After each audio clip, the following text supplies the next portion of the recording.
As eleições de 2024 trouxeram à mesa um conceito que de ano em ano perpassa pelas câmaras municipais, o Poder Executivo, mas que neste momento eleitoral chama-se muito mais a atenção para uma palavra, orçamento, que cai na boca dos candidatos. Mas será que aqueles que estão tentando o cargo de prefeito a partir do ano que vem sabem exatamente o que estão dizendo, como estão apresentando para o público dados sobre o orçamento?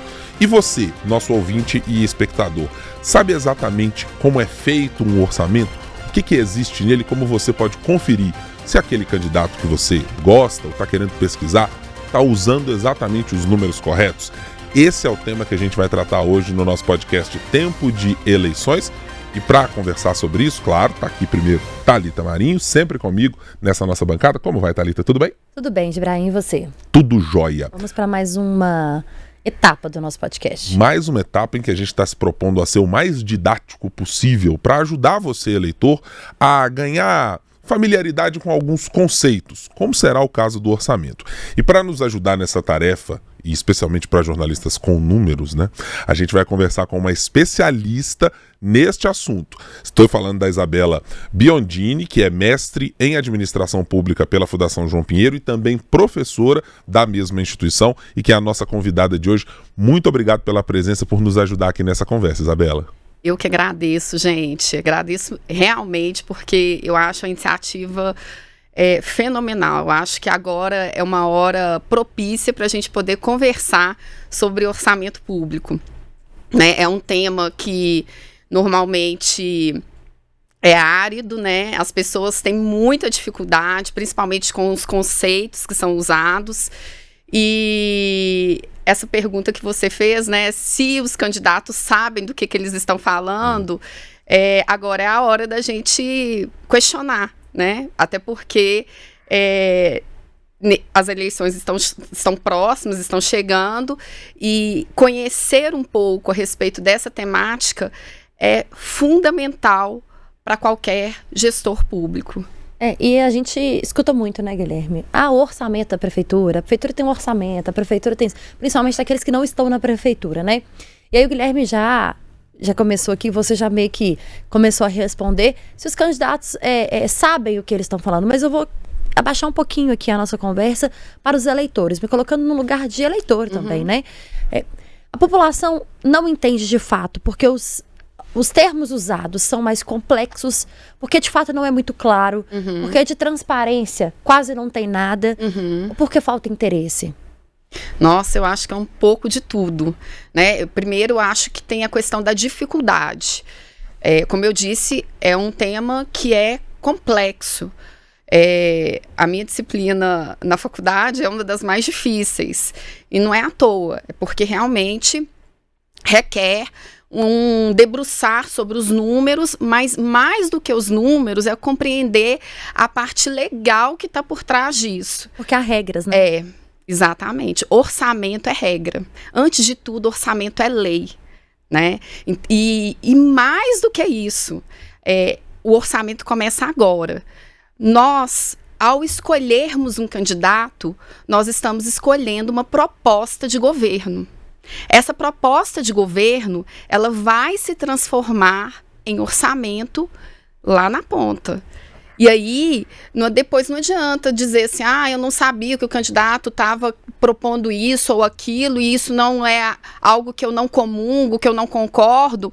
Por quê? Porque existe a proposta, né? Então, cada candidato, a gente escolhe o candidato, eu falo muito isso com os meus alunos, a gente não pode escolher candidato pelo rostinho bonito, pela conversa fácil, ou por questões relacionadas a favores.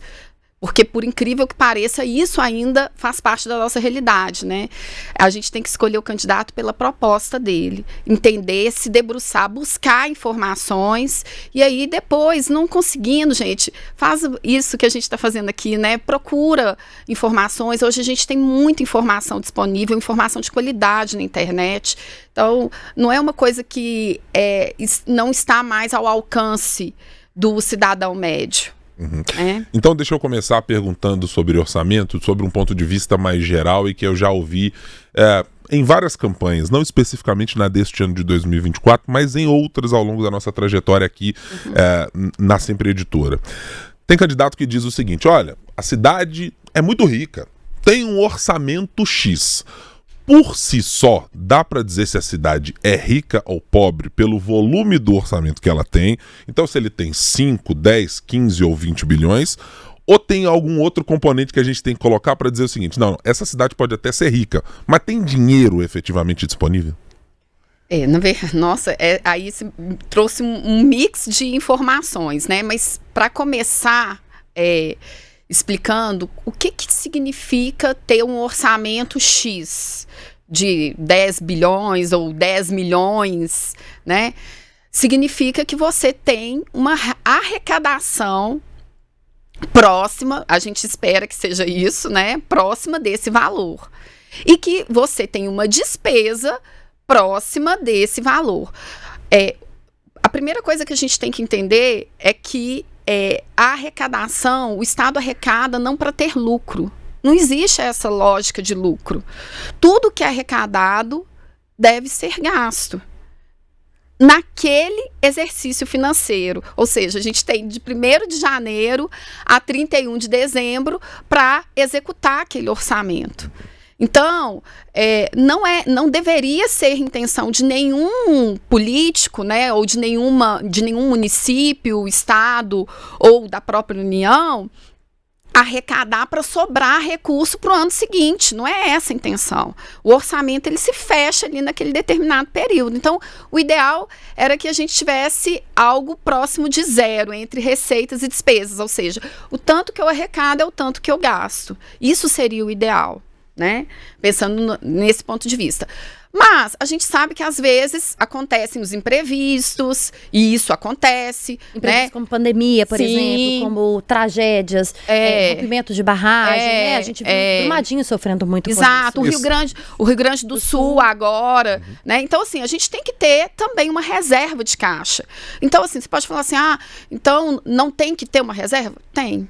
E por isso a gente tem que fazer esse planejamento. Inclusive, dentro do próprio orçamento, quando a gente pensa nesse exercício financeiro que a gente está executando, a gente tem um componente ali dentro que chama de reserva de contingência, que a ideia exatamente é essa: olha, aconteceu um imprevisto, naquele orçamento daquele determinado ano, eu tenho recurso para fazer frente. Obviamente que não pode ser algo igual aconteceu no Rio Grande do Sul, né? Porque ali foi realmente uma tragédia e que agora, por exemplo, em São Paulo, com as queimadas, né? O governador está falando em algo de um prejuízo próximo de 1 bilhão. Óbvio que para essas proporções a gente não teria reserva de contingência para isso. Então, assim, ter uma reserva em caixa é compreensível. Agora, o que é o complexo, né? Então, a gente fazer superávit, e aí a gente já trazendo uma nomenclatura que é própria do orçamento, né?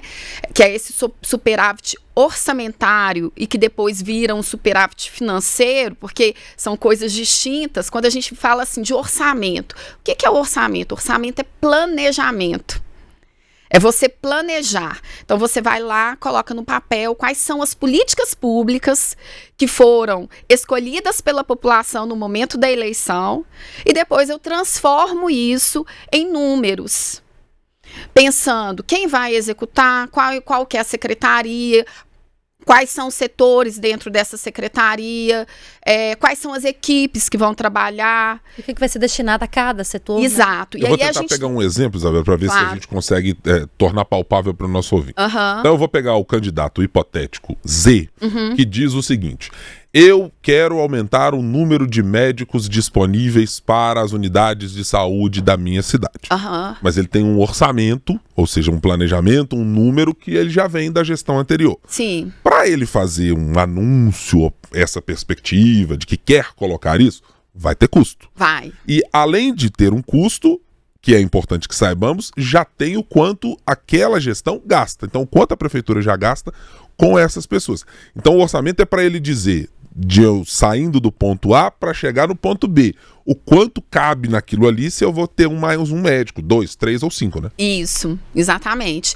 E aí você vai fazer isso para o ano seguinte, né? Porque você já está executando o orçamento que foi planejado pela gestão anterior. Pela gestão anterior. Então, você vai dar continuidade, e aí isso é uma coisa que é uma lógica que é bacana, quando o candidato vem e olha para o que já foi feito no passado e dá continuidade, gente. Isso não tem problema nenhum. Pelo contrário, a sociedade agradece. Óbvio que a gente quer continuidade daquilo que é bom, né? Isso está implícito na lógica.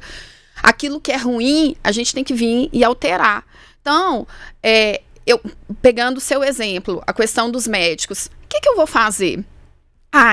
Eu percebo que, vamos supor que serão necessários 50 novos médicos.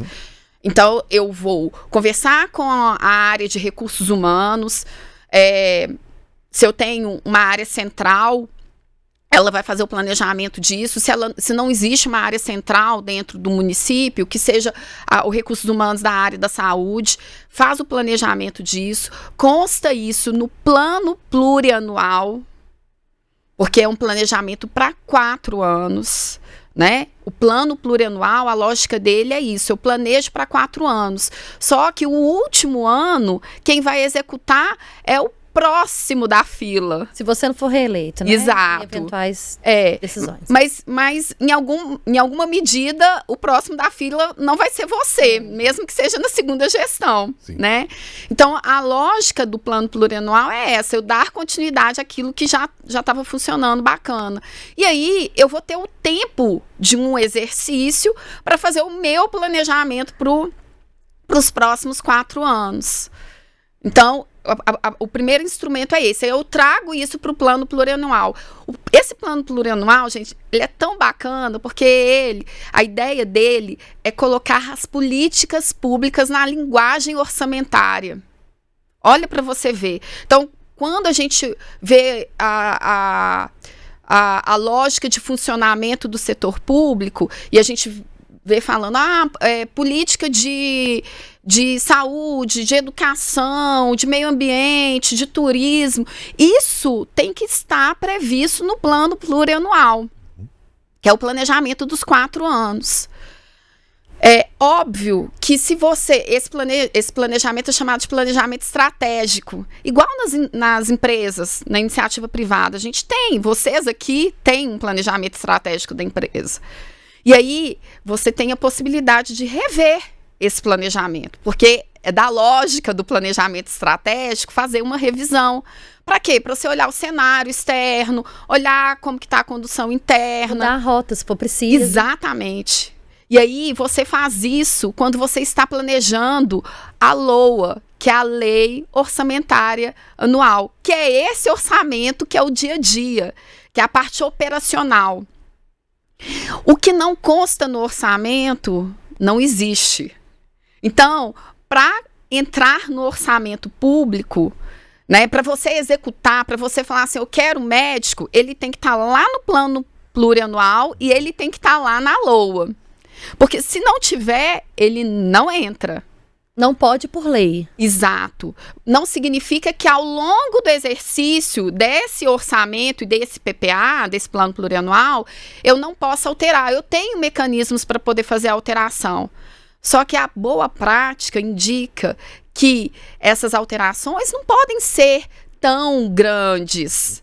Vocês concordam comigo? Porque senão você vai falar assim, para que eu estou planejando? Senão eu posso propor mundos e fundos num ano, não entregar absolutamente nada disso. Pensando até na eleição, pode propor como uma promessa mesmo de campanha. Sim. Se a lei fosse te permitir fazer mudanças à revelia, né?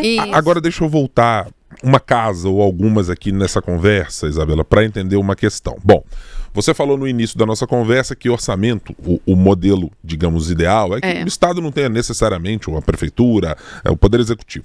Ele não precisa fazer algo pensando somente em poupar recursos. Ele precisa investir, travestir, ou levar novamente para a sociedade impostos, taxas e tudo que é arrecadado pelo município, nesse nosso caso de 2024, para se transformar numa política pública. Ou para dar um aumento salarial para um professor, para contratar mais um funcionário, para recapear uma rua que não foi recapeada num ano X ou Y, ou para construir uma coisa nova que não estava prevista nesse radar. Isso. Mas aí como é que a gente entende o orçamento pensando o seguinte, como é que eu sei se eu vou arrecadar mais dinheiro, se eu vou aumentar, se eu vou diminuir, porque essa é uma questão que aparece. Todo mundo diz o seguinte, olha, temos um superávit ou aumentamos a arrecadação.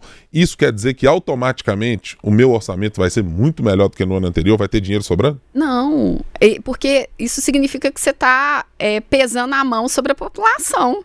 Né? Quem está contribuindo com aquilo dali é a população. E aí a gente tem que lembrar que isso na economia traz um impacto significativo. Significa que o empresário está deixando de investir na empresa dele, de gerar emprego para poder pagar imposto. Então a gente tem que buscar aí vamos colocar assim, um ótimo de Pareto. É dificílimo isso. Né? A gente buscar um ponto ótimo para essa equação. Ela é muito difícil. Agora, essa lógica de só aumentar a cobrança de impostos, de taxas, de contribuições, isso é péssimo do ponto de vista da economia.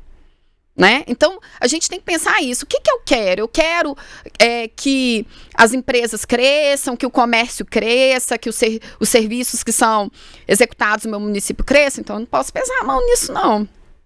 Né? E aí, a gente tem até a guerra fiscal, que entra nessa equação também. Porque se eu peso daqui, né, aumento o ISS para determinado tipo, cesta de produtos, né, que são ofertados, significa que o empresário dessa cesta vai sair daqui e vai para o município ao lado. O ISS, que é o Imposto sobre Serviços, que é municipal. Sim. E é cobrado nas operações que acontecem, nas transações dentro do município, dentro de uma cidade. Relacionadas, né, aos serviços que são prestados, sim, dentro do município. A mesma coisa o IPTU. Né? Aí você pensa assim, olha, o IPTU que é cobrado, ele é cobrado no município X em um determinado valor, no município Y em outro valor, muito acima. Para onde que eu vou? Eu vou para o outro. Né? E aí, então, essa matemática tem que fazer parte da realidade do gestor. Aí, você vai virar para mim e falar assim, bom, Isabela,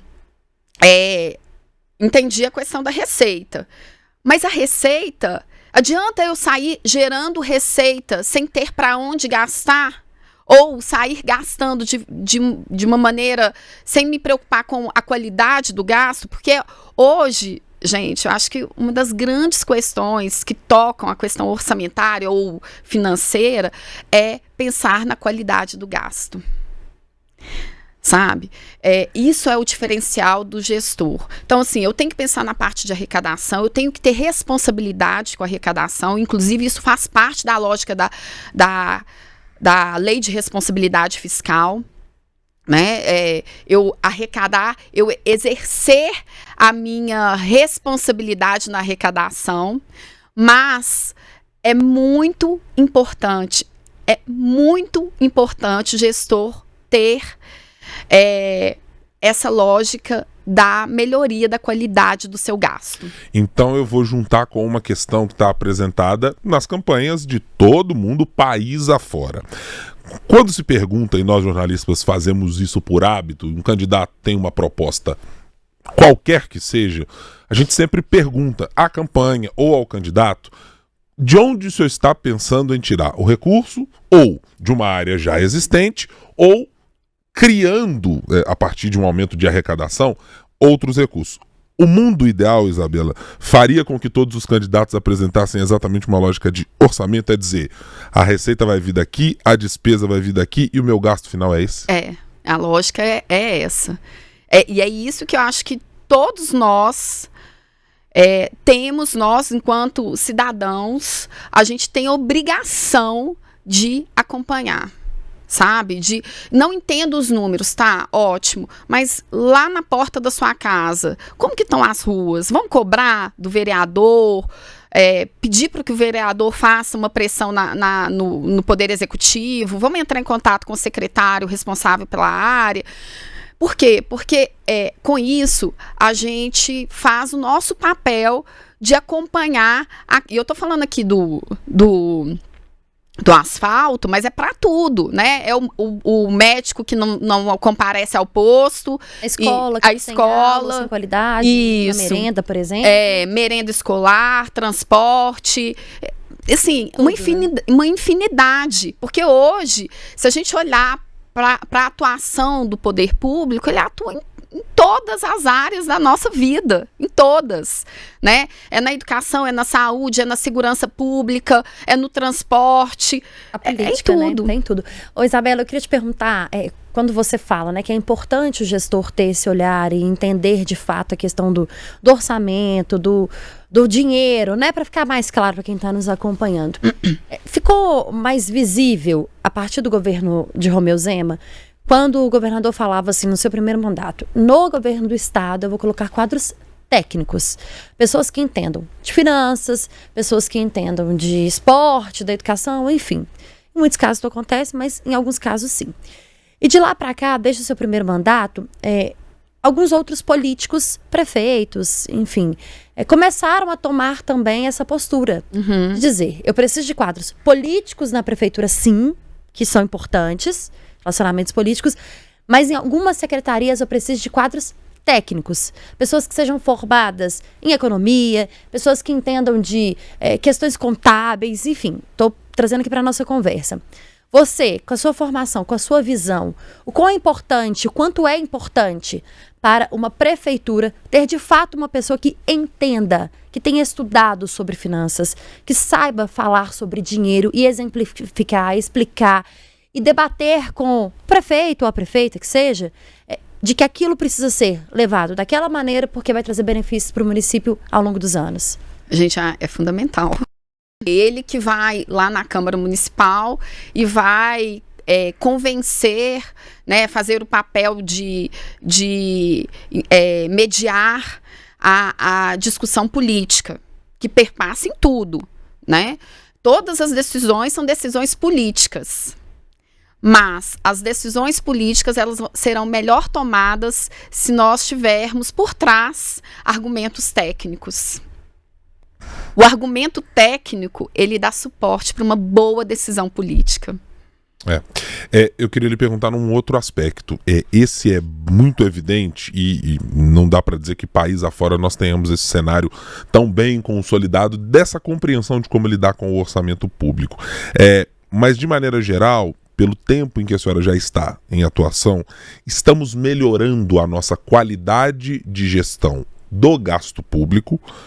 Gestores, de maneira geral, estão aprendendo a lidar de uma melhor maneira com os instrumentos, os limites, as transferências obrigatórias e tudo que compõe uma peça de orçamento. Nossa, é complicado falar que sim, porque a realidade do Brasil é muito diversa, né? Eu posso falar da minha experiência, né? No meu contato, eu passei vários anos tendo contato com as prefeituras, hoje eu já não tenho mais, mas tenho contato, né, com os quadros do Estado, que eu sou servidora pública do Estado, e eu percebo assim que a existência de cursos de capacitação, de treinamento, escolas de governo, como nós temos, né? Inclusive aqui a Fundação João Pinheiro, nós temos uma escola de governo com mais de 20 anos. Isso é muito importante. Isso significa que você está formando técnicos para poder atuar com qualidade. E a partir do momento que o técnico tem qualidade, ele tem conhecimento, ele vai fazer esse tipo de análise. Ele vai saber dizer se as decisões que estão sendo tomadas com base nessa qualidade do gasto. Né? Hoje também nós temos a ajuda da tecnologia. No estado de Minas, nós temos um programa que é um programa de automatização. Então, aquelas tarefas que eram feitas de forma braçal, automática, hoje nós já temos um robô que trabalha para a gente. Vamos colocar assim uma linguagem fácil para entender, que vem substituindo o trabalho ou horas trabalhadas de alguns servidores. E isso tende a ajudar demais, gente, nessa lógica de redução do gasto público. Deixa eu aproveitar esses números que a gente está falando e a quantidade que você tem a ponto de precisar de ter estruturas bem robustas com quadros técnicos, porque tem um discurso que volta e meia aparece quando a gente está falando das disputas eleitorais, e que é o seguinte: aquela cidade tem um orçamento X, e aí você vai seccionar aqueles orçamentos por tem uma quantidade de recursos para educação, tem uma quantidade para saúde, tem uma quantidade X para segurança pública, outra para segurança alimentar ou coisas assim. Mas no orçamento você tem algumas travas ou algumas obrigações que as pessoas precisam, os gestores precisam cumprir. Sim. Eu queria que você explicasse um pouquinho como é que isso se dá, porque às vezes a gente vê, eu vou usar um exemplo de discurso, de um candidato dizer assim: olha, dos 17 bilhões que nós temos de orçamento, tem 6 bilhões disponíveis para a educação. Quando você olha para o número grosso, você diz assim: nossa, tem muito dinheiro disponível para a educação. Que ótimo, é só pegar o recurso e colocar para construir uma escola, contratar professor, aumentar salário e tudo mais. Mas é que antes disso tem algumas obrigações que fazem com que esse recurso não fique exatamente pronto. E até mesmo para os servidores, né, Guilherme? Que muitas vezes escutam os gestores falando isso. Nós temos tantos milhões para tal área. E o servidor fala assim: ok, e não consegue aumentar o nosso salário? Porque você não gasta isso investindo em escola, você não fez a escola nova esse ano ou na gestão, por que não pegou esse dinheiro e investiu no nosso salário? Que vai ser sempre um fato de recorrência, sempre um apelo do servidor público de qualquer localidade que tenha um aumento e reajuste do seu salário. Até porque, normalmente, gente, esses reajustes eles não acontecem, né? Então, assim, às vezes demora anos para acontecer um reajuste que é correção da inflação. Então, os salários ficam defasados. Então, a gente entende o argumento do servidor quando ele vem com isso. Mas falando sobre essa questão do orçamento, né, das travas que a gente tem, a primeira delas é a questão do gasto com o pessoal. Nós temos na Lei de Responsabilidade Fiscal um dispositivo uma norma, né, que diz que a gente não pode gastar mais do que 60% da receita corrente líquida. Aí vocês vão perguntar, o que é receita corrente líquida? Receita corrente líquida é a receita que a gente tem disponível do ponto de vista corrente. Quando a gente fala na receita pública, nós temos 2 classificações básicas. A professora baixando, né? Vocês estão percebendo? Ótimo, é assim mesmo que a gente quer no tempo de eleição. Nós temos o lado da receita corrente, que é aquela que é composta por impostos, taxas, contribuições. É aquela receita que a gente conta com ela todo ano. Por exemplo, o IPTU. A gente já sabe que vai gastar. Vai arrecadar. Que a gente vai arrecadar. Primeiro a gente sabe que a gente vai arrecadar. É aquilo, eu tenho uma casa, eu vou pagar o IPTU muito possivelmente todos os anos na mesma proporção. Quem está do outro lado do balcão diz assim: opa, posso contar com aquele IPTU porque possivelmente é aquilo ali. Isso é a receita corrente. Aí, além da receita que o município arrecada, acho que é importante dizer aqui também que o município não tem só essa receita, ele recebe receitas que vêm dos outros entes da federação. Então, ele tem receitas que vêm do Estado e ele tem receitas que vêm da União. Né? Por exemplo, o Fundo de Participação dos Municípios. Vários municípios, gente, no estado de Minas Gerais, a principal receita deles é o Fundo de Participação. É a principal receita deles. São poucos os municípios. Minas, a gente está falando de uma dimensão de 853 municípios, né? Só para o ouvinte saber do que a gente está dizendo aqui. Então, a grande maioria depende de transferências que são chamadas de transferências constitucionais, que são aquelas que estão descritas na Constituição. E aí, lá na Constituição diz assim: tal receita não pertence à União, não pertence ao Estado, pertence aos municípios, mas quem arrecada é a União e é o Estado. Aí isso vem e compõe o bolo do orçamento. E aí essas receitas que são correntes, ou seja, que vem todo ano, todo mês, que está ali pingando no cofre municipal, isso é a receita corrente. E aí a gente, às vezes, faz uma dedução ou outra. Por exemplo, as contribuições previdenciárias. A maioria dos municípios não tem um fundo de previdência. Então, ele vai repassar esse recurso da Previdência que é dele, né, que ele paga como se fosse a parte patronal, e a contribuição que é recolhida da folha dos servidores, ele vai repassar isso para a União. Então, a gente expurga isso desse cálculo, porque é uma receita que não vai ficar no cofre municipal, e aí diz assim, desse total da receita corrente, 60% é o teto para se gastar com o pessoal. E é teto, viu, gente? Não é o piso.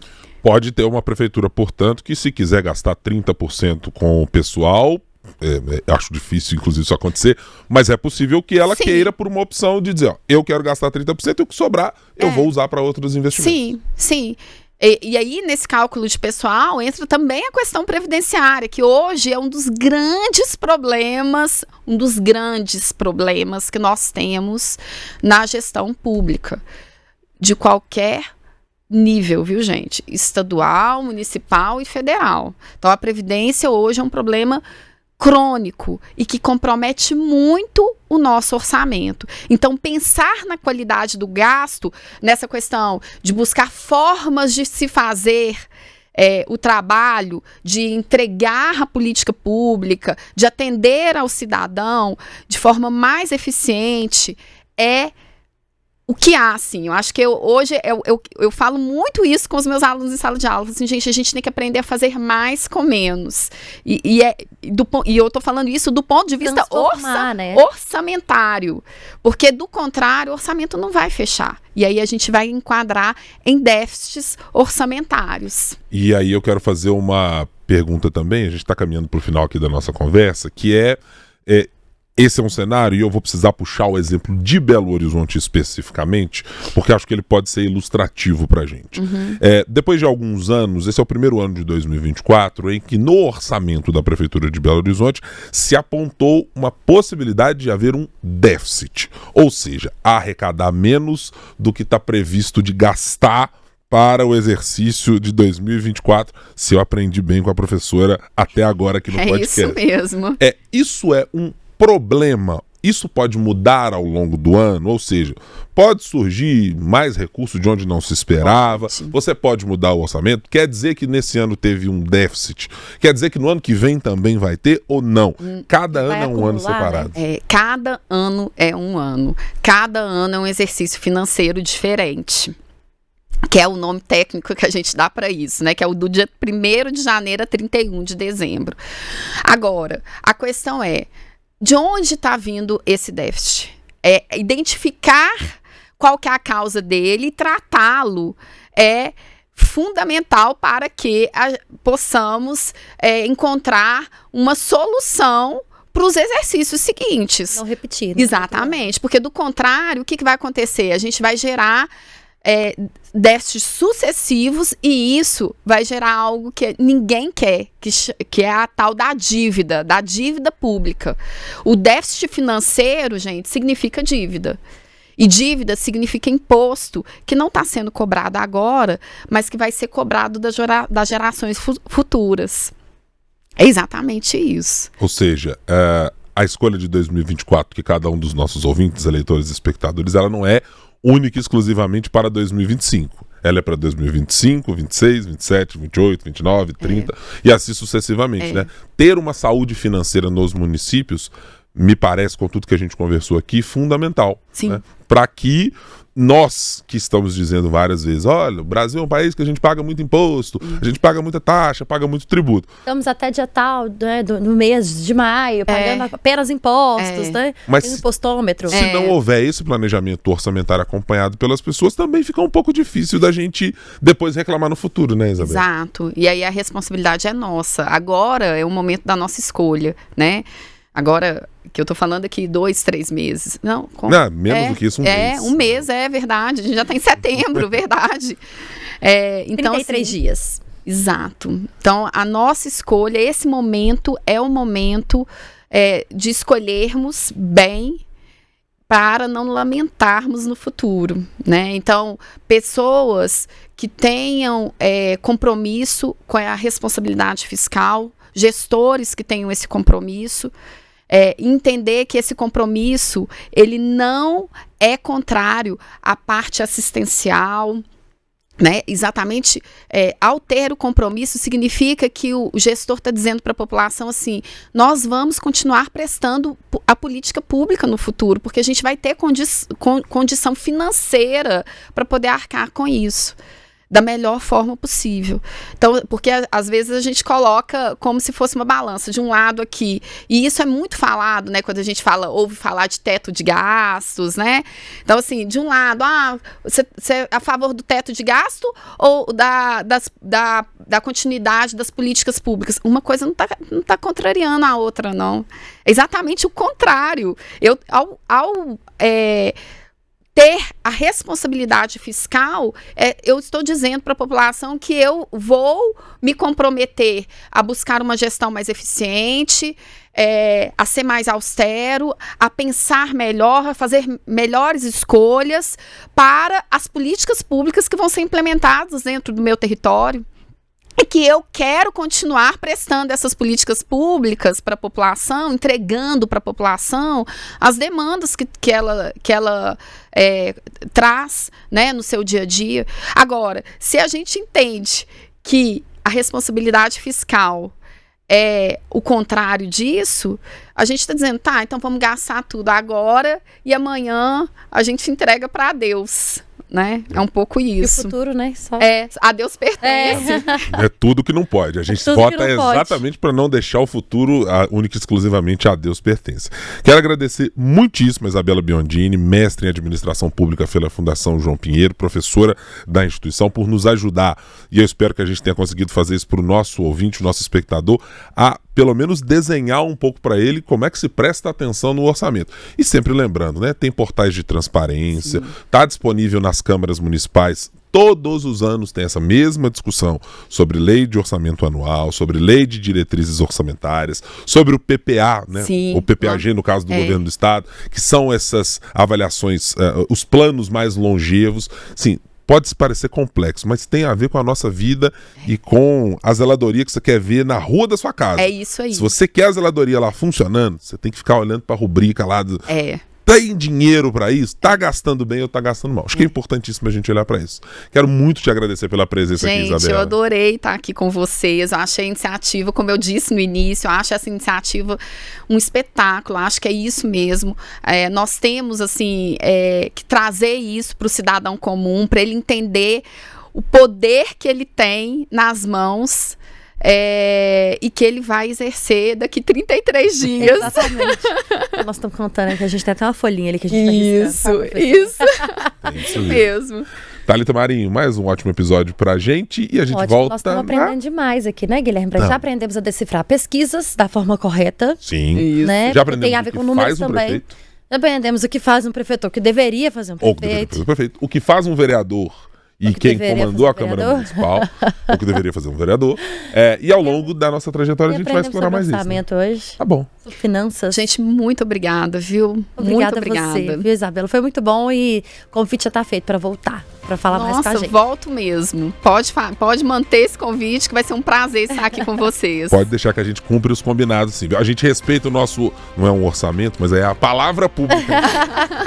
E muito obrigado a você que esteve na nossa companhia aqui no nosso tempo de eleições. Então faz o seguinte, nos acompanha no youtube.com/otempo, nos acompanha no seu tocador de música, de podcasts, e eu lembro, sempre segundas e quartas-feiras tem o Tempo de Eleições, trazendo sempre um assunto relacionado à política e às eleições de 2024. Gostou? Faz aquela gentileza, compartilha com mais pessoas. É ano eleitoral e a gente quer te ajudar a tomar a melhor decisão possível para você, para a sua cidade, aqui com todas as informações que a gente traz aqui no Tempo News. Muito obrigado pela companhia. Tchau, tchau.